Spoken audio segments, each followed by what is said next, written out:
For many travelers, Suriname barely appears on the map of South America. Those who do know it often begin with Paramaribo, a small capital shaped by rivers, colonial history, and extraordinary cultural diversity, but beyond the city lies an immense tropical interior where rainforest dominates almost everything. Suriname sits on South America's northeastern Atlantic coast between Guyana and French Guiana. Despite its modest size compared with continental giants such as Brazil, most of the country remains covered by forest, creating a landscape where human settlements occupy only a narrow fraction of the territory. Paramaribo stands near the Suriname River, not far from the Atlantic. From above, the city spreads across flat tropical lowlands, its streets and neighborhoods surrounded by waterways and vegetation before the developed landscape gradually dissolves into green. Leave the capital and water immediately becomes one of the defining features. Rivers, canals, wetlands, and former plantation landscapes cross the coastal plain, reflecting a region where generations of communities have adapted to an environment shaped by both the Atlantic and enormous volumes of tropical rainfall. North of the city, the coastline is surprisingly different from the Caribbean beaches many travelers might expect at this latitude. Mudflats, mangroves, wetlands, and shallow coastal waters dominate large areas, creating an intricate boundary between the continent and the Atlantic Ocean. Mangrove forests form an especially important part of this coast. Their dense vegetation follows tidal environments where rivers deliver sediment toward the sea, producing landscapes that constantly shift as currents, tides, and vegetation reshape the shoreline. Travel east from Paramaribo and the Commewijne River winds through one of Suriname's most historic regions. Old plantation landscapes, small communities, forest, and waterways reveal how deeply the country's development has always depended on its rivers. Farther east, the Marowijne River forms much of the frontier with French Guiana. Broad tropical water separates two South American territories while settlements appear along the banks, surrounded by dense vegetation that becomes increasingly dominant farther inland. To the west, other great rivers cross the coastal plain toward the Atlantic. The Kapaname, Saramacca, and Corantine form enormous natural corridors through wetlands and forests, reinforcing just how thoroughly Suriname's geography is organized around water. But the country changes dramatically once the coastal settlements begin to disappear. Roads become increasingly limited, cultivated land fades, and the horizon turns into an almost continuous canopy stretching south towards Suriname's mountainous interior. From high above, this transition is extraordinary. Villages and roads become tiny interruptions within a vast green surface, while enormous rivers curve through the forest like natural highways connecting communities that can remain inaccessible by conventional road. The Suriname River provides one of the great routes into this interior. Travel upstream and urban landscapes gradually vanish, replaced by forested banks, islands, rapids, and small settlements positioned along bends in the river. Along these waterways are maroon communities whose histories extend back centuries. Descendants of Africans who escaped colonial plantations established societies deep within the interior, developing distinct cultures closely connected to Suriname's rivers and forests. Villages appear as narrow clearings beside the water.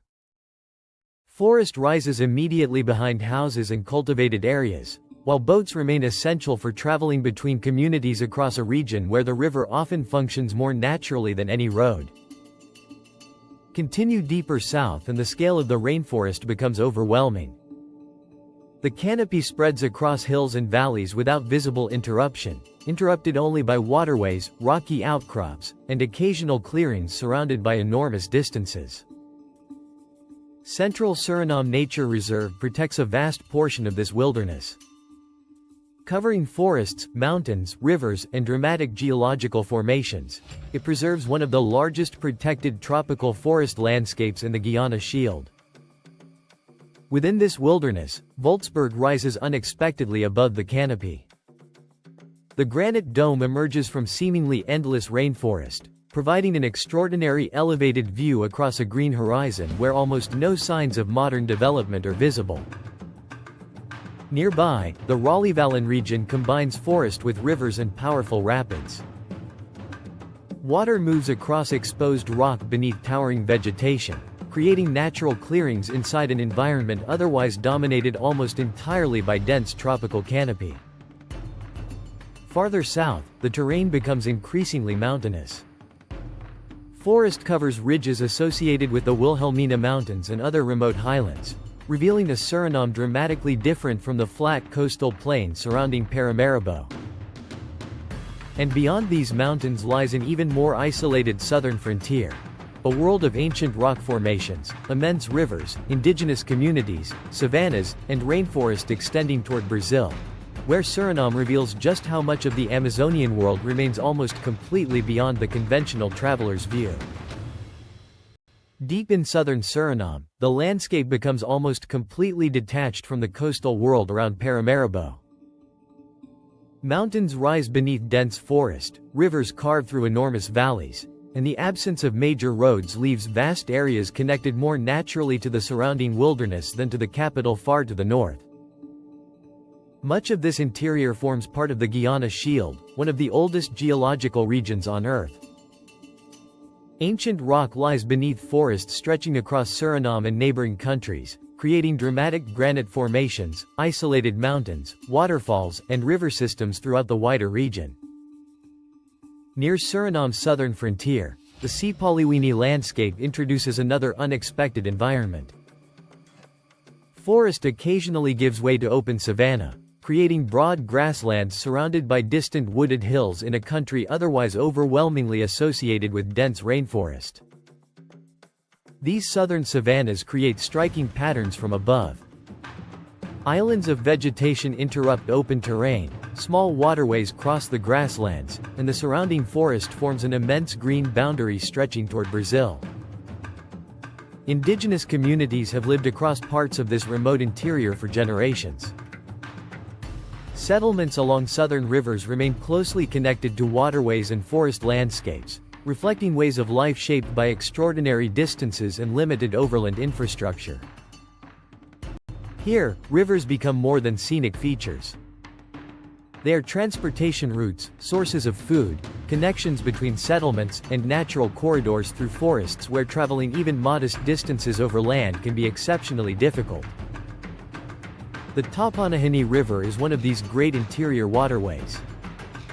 Its broad bends, islands, rapids, and forested banks create an extraordinary route through eastern Suriname, linking remote communities across a landscape dominated almost entirely by tropical vegetation. Farther west, the Carantine and its tributaries drain another immense area of wilderness. From above, rivers divide repeatedly through forest and wetlands, creating patterns that reveal how water has shaped virtually every corner of Suriname. During the rainy season, these landscapes become even more water-dominated. Rivers rise, low forests flood, and countless smaller channels expand beneath the canopy, transforming large areas into intricate combinations of land and water. Yet the forest itself remains Suriname's defining feature. Viewed from high altitude, it can appear almost limitless, flowing over hills and disappearing toward every horizon with remarkably few large settlements interrupting the canopy. This continuity makes Suriname particularly important within the Guiana Shield. Its forests connect with enormous wilderness areas beyond its borders, forming part of a much larger ecological landscape extending across northeastern South America. Return gradually northward and rivers carry the journey toward the Brokopondo region.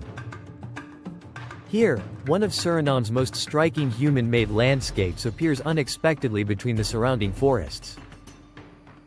The Brokopondo Reservoir spreads across a vast section of the interior. Its irregular shoreline branches through rainforest while forested islands rise from the water, creating an enormous blue-green landscape whose scale becomes especially dramatic from above. Nearby Brownsberg rises above the reservoir and surrounding lowlands. Forest covers its slopes while elevated viewpoints reveal immense stretches of water and jungle, offering one of the clearest visual transitions between Suriname's accessible interior and the wilderness beyond. Waterfalls descend through the forest around these higher landscapes. Tropical streams cross rocky terrain beneath thick vegetation before continuing toward larger rivers, adding smaller details to an environment otherwise defined by extraordinary scale. As the journey approaches the northern lowlands again, the terrain gradually flattens.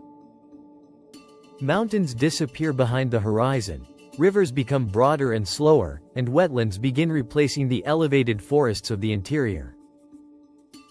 Closer to the Atlantic, vast areas remain shaped by tidal water.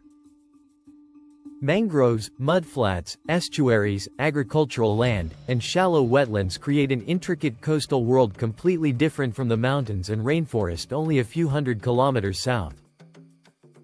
This extraordinary transition explains what makes Suriname so unusual.